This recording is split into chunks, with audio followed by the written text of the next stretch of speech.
Hello Year 3. I'd like to read the first chapter of our book that we're going to be looking at over the next couple of weeks and potentially beyond that. So the story is by a very talented writer called Ted Hughes, and it's called The Iron Man. The Iron Man by Ted Hughes, Chapter 1. The Coming of the Iron Man.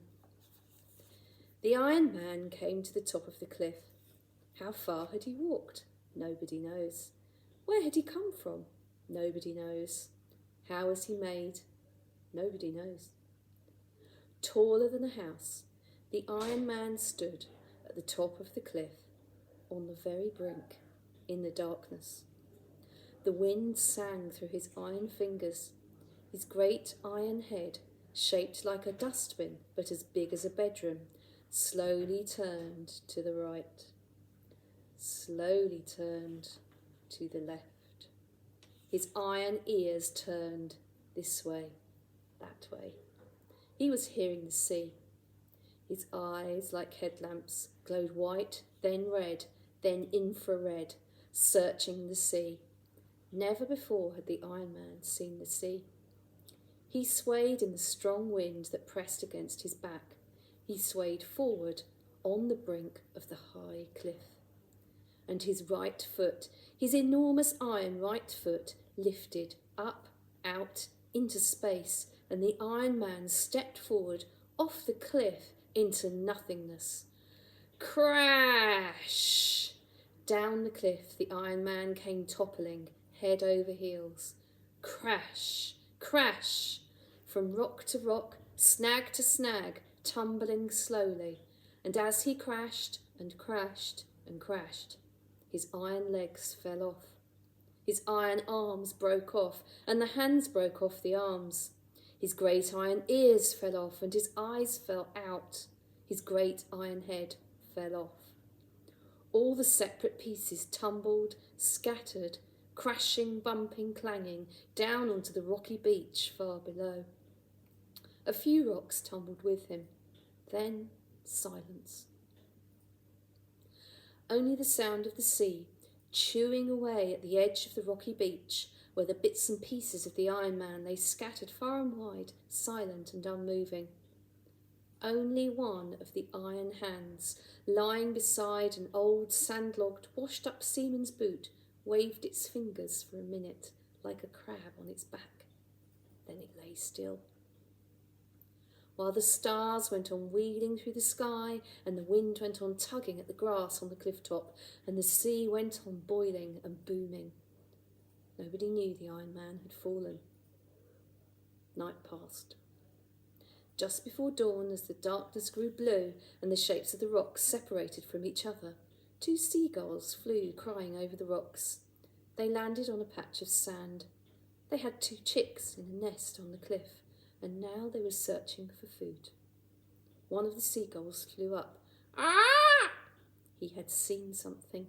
He glided low over the sharp rocks.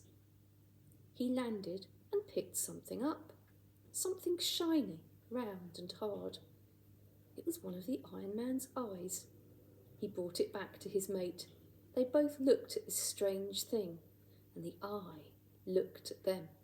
It rolled from side to side, looking first at one and then at the other gull.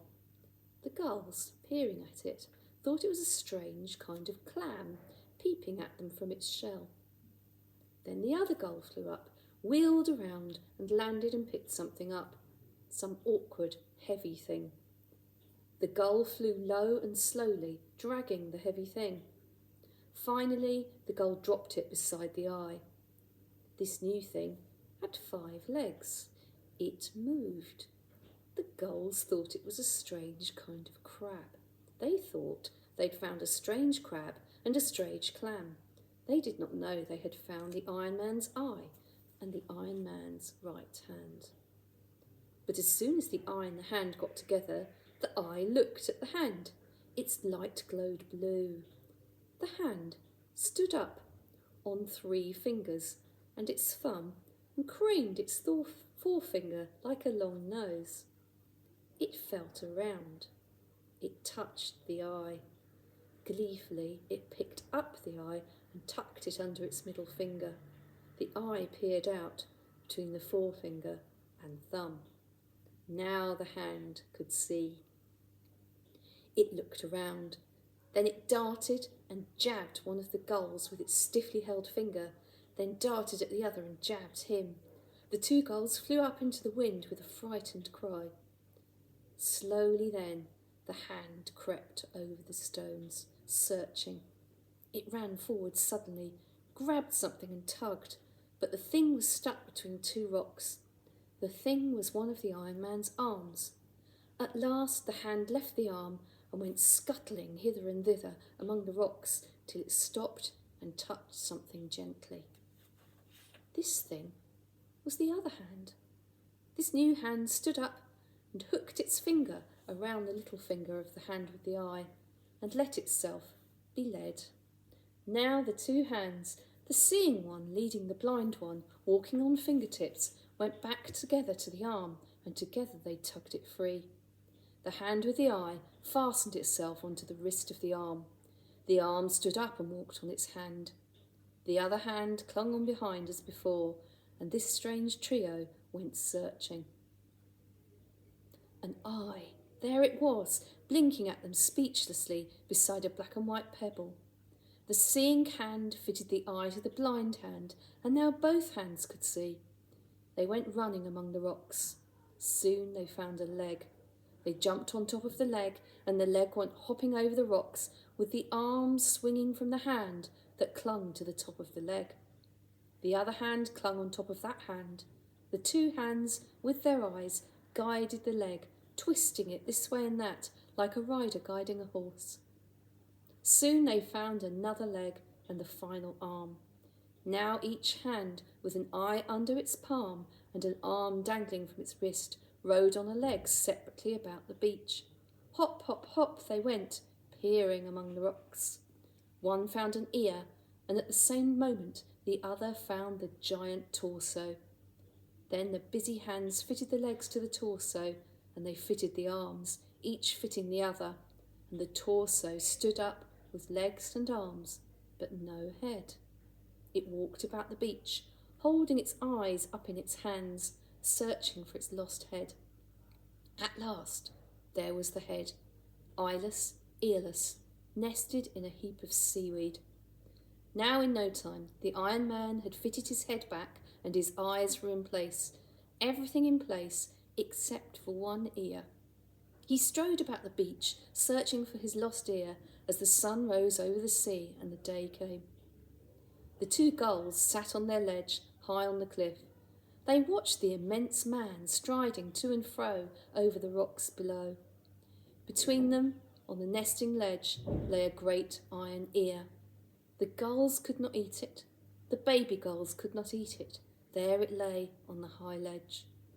Far below, the Iron Man searched. At last, he stopped. He looked at the sea. Was he thinking that the sea had stolen his ear? Perhaps he was thinking that the sea had come up while he lay scattered and had gone back down again with his ear. He walked towards the sea. He walked into breakers, and there he stood for a while, the breakers bursting around his knees.